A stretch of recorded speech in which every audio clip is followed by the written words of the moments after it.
What's going on? It's Kevin with Optimize Essentials, and today I want to talk to you about squat assessments, all right? How do you know if your calves are tight?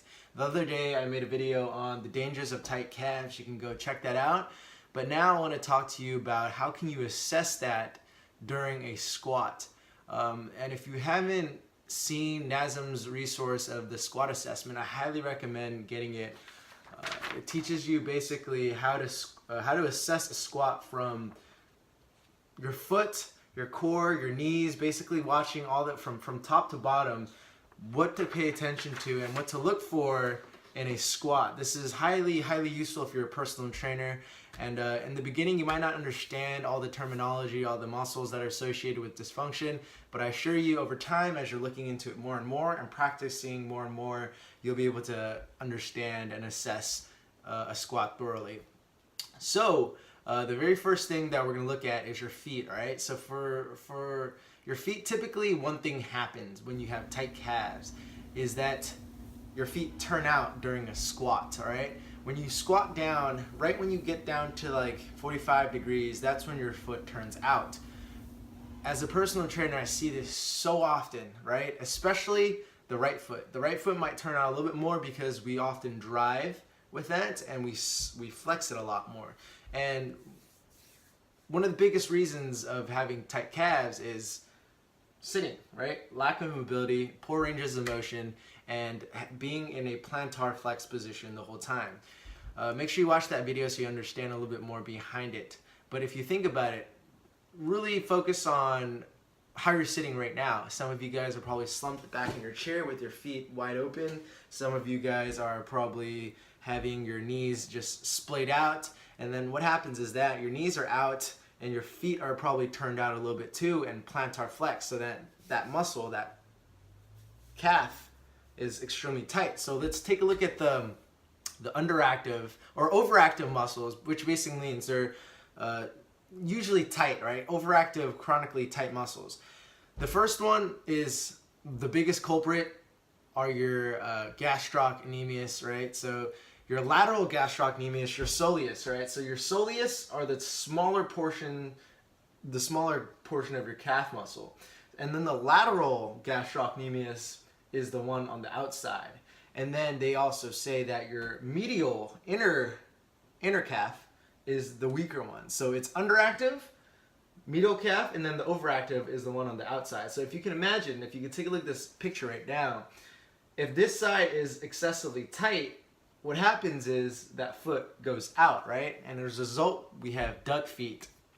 And then also, up the kinetic chain, we have our biceps femoris, which is our lateral hamstrings, right? So lateral hamstrings are the ones on the outside. The short head of your lateral hamstrings, the short head of your biceps femoris, which is on the outside of your hamstrings as well. So if you can imagine this little line up here being your biceps femoris. So far, the tight muscles that we have are the soleus, the lateral gastrocnemius, the lateral biceps, and then there's one more, your tensor fascial, TFL, tensor fascial latte. Always say that wrong. People call it different names, but I like to call it tensor fascia latte, whatever. And that is this muscle right on your hip. So if there's your hip bone, you go down just a little bit more. It's this fist-sized little portion of muscle right here. So if this is tight, imagine it's pulling in. It's going to pull your femur out a little bit, and then that's going to cause rotation down in your feet. In my experience, the biggest culprit is the calves, and then for all the underactive muscles, the medial gastrocnemius, the medial hamstrings, the gluteus medius, gluteus maximus, gracilis and popliteus, is those muscles. If you address the overactive muscles, which means the tight muscles, the whole lateral chain right up here running all the way up to your TFL, if you address those, there's a very good chance that once you do strengthening exercises, they'll naturally strengthen. So in my opinion, you don't have to worry too much about the underactive muscles.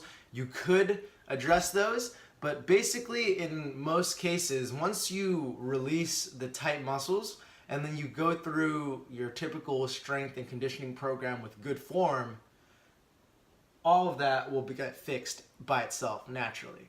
So how can you stretch? So what are the muscles you want to pay attention to?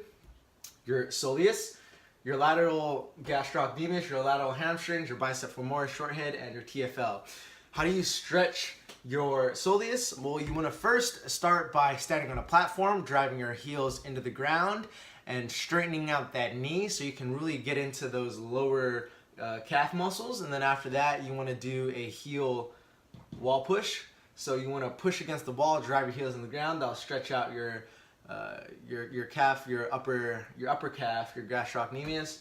And then for your lateral hamstrings, which many people don't know how to stretch, is you want to actually turn your foot in. So when you're stretching your hamstrings, turn your foot in and then press into it. That's how you stretch. Imagine this is my leg, this is my foot. That's how you stretch the lateral part of your bicep femoris, your hamstrings. So your foot is turned out like that, right? Many people are stretching the insides, the bottom, the medial hamstrings. Your medial hamstrings are actually the weak ones. So you want to actually turn that foot in, so now you can angle it better so that you can stretch out the biceps femoris, and then you want to go upwards to the TFL. You want to press against the wall, and then you want to stretch that TFL out. And that is how you assess and stretch out your tight calves. So how do you know your calves are tight? Well, do a squat. If you do a squat and your foot turns out, very good chance that your calves are tight, your lateral hamstrings are tight, your TFL is tight. And then to stretch those out, you want to pay attention to those 4 muscles that I mentioned. And that is all for today, guys. I'm going to do another video. I'm going to run down the list for you guys and kind of show you how to do your squat assessment and how to pay attention to the muscles that need to be stretched. And that is all for today, guys. Make sure you like, comment, and subscribe if you got some value out of this. Share it, comment if you have any questions. Peace.